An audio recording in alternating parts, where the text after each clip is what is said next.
गाभिन या बच्चा दी हुई, दो स्थित पे जानवर वो लोग खरीदते हैं में भी मिल जाती हैं, 40,000 में भी मिल जाती हैं, 80,000 में भी मिल जाती हैं, 1 लाख की भी गाय हैं। तो साथियों, जानवरों की खरीदारी जो है जल्दबाजी में बिल्कुल नहीं की जाती है। साथियों, प्रभु जी की माया प्रभु जी ही जाने। एक समय था, अभी 3 दिन पहले तक कंटिन्यू गर्मी का लेवल बना हुआ था, अच्छी खासी गर्मी थी, मतलब घर से बाहर निकलना कठिन हो गया था गर्मी के कारण।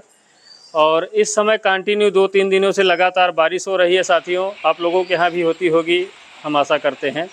और आज तो सुबह से ही कंटिन्यू बारिश हुई, अभी 1 घंटा पहले कुछ थमी हुई है बूंदें। और हमको काफ़ी दूर फार्म पे जाना था विजिट करने, वीडियो बनाने, लेकिन बारिश की वजह से जा नहीं पाए साथियों। और पुनः जब मौसम फ्रेश होगा संपर्क करके फिर जाया जाएगा। और एक छोटी सी जानकारी पशुपालन से संबंधित है, हमने सोचा आप लोगों को दे दिया जाए। पशुपालन एक ऐसा व्यवसाय है साथियों कि इसका मतलब जिस हिसाब से आपकी क्षमता है उस हिसाब से इसको कर सकते हैं, अपनी कैपेसिटी के हिसाब से। जैसे, और इसमें कई तरीके हैं पशुपालन करने का। पहला तरीका हो गया, मान लीजिए हम अच्छी गाय और भैंस लाते हैं और उनका दूध निकाल कर, दूध मान लीजिए कई डेयरियां खुली हैं वहाँ भी दे सकते हैं। और उसके अलावा एक इनकम और है साथियों, जैसे कुछ मशीनें हम खरीद के और अपना प्रोडक्ट बनाएं। जैसे दूध तो मान लो जा ही रहा है, दूध का प्रोडक्ट जो बनेगा, खोआ, पनीर और मट्ठा, दही, घी आदि ये सब प्रोडक्ट बनाएं, तो उनसे इससे भी हम दूध से अच्छा प्रॉफिट कमा सकते हैं। एक चीज़ ये हो गई, थोड़ा निवेश इसमें करना पड़ेगा और कुछ मैन पावर भी लगेंगे, तो ये भी एक ग्रोथ करने का, दूध में और प्लस पॉजिटिव करके कमाने का ये भी एक तरीका है। और दूसरा है साथियों, कई लोग ऐसे भी हैं जो कि उनका कार्य रहता है कि अपना दूर दराज से, ग्रामीण क्षेत्र से, शहरी क्षेत्र से, जहाँ से भी उनको अच्छे जानवर मिलते हैं, चाहे गाय हो गई या भैंस हो गई, गाभिन या बच्चा दी हुई, दो स्थित पे जानवर वो लोग खरीदते हैं, लाते हैं अपने घर पे और फिर अपने घर से पशुपालक भाइयों को बेचते हैं। अगर उनके घर से बिक जाती है ठीक है, नहीं तो लगभग हर जगह मंडियाँ लगती हैं।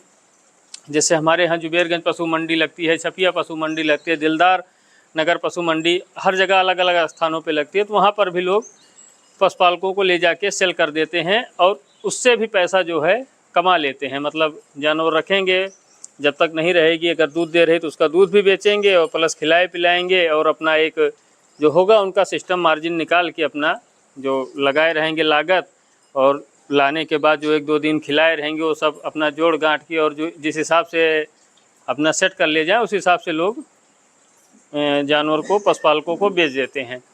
तो उनको आम बोलचाल की भाषा में व्यापारी कहा जाता है।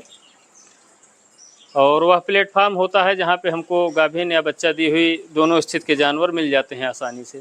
फिर तीसरी स्थित आती है साथियों, कई लोग ऐसे भी होते हैं जो छोटे बच्चों को खरीदते हैं, चाहे वो गाय का बच्चा हो गया बछिया और चाहे भैंस का बच्चा हो गया पड़िया, खरीदते हैं, अपने घर पे रखते हैं, उसकी सेवा करते हैं, तैयार करते हैं। जब वो बड़ी हो जाती है, प्रेग्नेंट हो जाती है, तो कुछ लोग हैं जो कि रख लेते हैं अपने घर पे, उसके दूध निकालते हैं, दूध निकाल के सेल करते हैं। और कुछ लोग हैं कि फिर उनको बेच भी देते हैं ठीक ठाक रेट में, अपना जिस हिसाब से जानवर रहता है उस हिसाब से सेल कर देते हैं।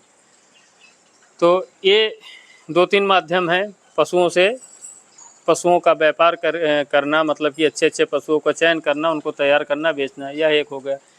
और साथियों, इसमें पशुपालन की शुरुआत हम कहीं से भी कर सकते हैं। कहीं से करने का मतलब जिस हिसाब से हमारी क्षमता है, जिस हिसाब से हमारे पास पूंजी है। गाय 20,000 में भी मिल जाती हैं, 40,000 में भी मिल जाती हैं, 80,000 में भी मिल जाती हैं, 1 लाख की भी गाय हैं और 1 लाख से ऊपर तक की भी गाय हैं। तो जिस हिसाब से हमारी कैपेसिटी रहती है उस हिसाब से हम गाय की खरीदारी करते हैं। और साथियों, गाय खरीदारी में एक विशेष सावधानी और रखनी चाहिए हम सभी को, कि जैसे किसी की वीडियो देखिए, वीडियो में बहुत हाईलाइटेड गाय, बहुत हाईटेक गाय दिख रही है, तो वीडियो देख के तत्काल उस पर एक्शन लेना कहीं न कहीं उचित नहीं होता है। उसको, यदि हम फ्रेशर हैं, इस क्षेत्र में हमको अनुभव नहीं है, तो किसी अनुभवी व्यक्ति के साथ जाकर बाकायदा जांच कर, देख कर, उसके बाद ही खरीदारी करें। क्योंकि जल्दबाजी में चाहे पशुओं की खरीद हो या कोई भी खरीदारी हो, जल्दबाजी में खरीदारी कहीं ना कहीं नुकसानदेह साबित होती है। तो साथियों, जानवरों की खरीदारी जो है जल्दबाजी में बिल्कुल नहीं की जाती है।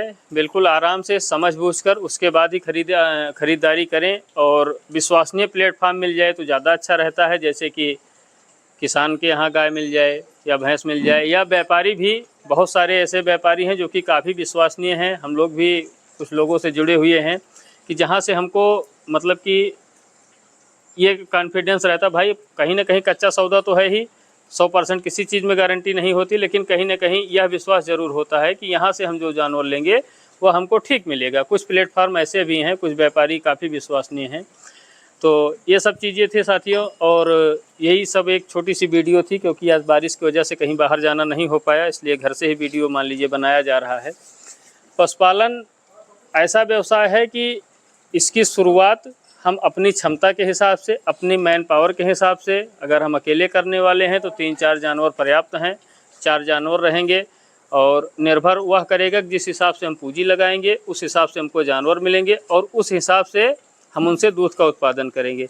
हमारे पास मैन पावर है, घर के और सदस्य हैं हमारे पास, या कोई हमको लेबर मिल जाता है काम करने के लिए, तो हम जानवरों की संख्या बढ़ा भी सकते हैं। तो इसकी कोई सीमा नहीं है, जिस हिसाब से हमारी कैपेसिटी रहती है उस हिसाब से हम यह व्यवसाय कर सकते हैं। आशा करते हैं साथियों वीडियो पसंद आई होगी। वीडियो पसंद आई हो तो वीडियो को ज़रूर लाइक कीजिएगा, और किसी बेहतर जानकारी के साथ किसी बढ़िया प्लेटफार्म पे, बढ़िया डेयरी फार्म पे जल्द ही विजिट करने का हम प्रयास करेंगे। जानकारी पसंद आई हो तो चैनल को ज़रूर हमारे सब्सक्राइब करें, और इसी तरह बढ़िया जानकारी के साथ किसी दूसरी वीडियो मिलेंगे। तब तक के लिए धन्यवाद। आपका दिन शुभ हो।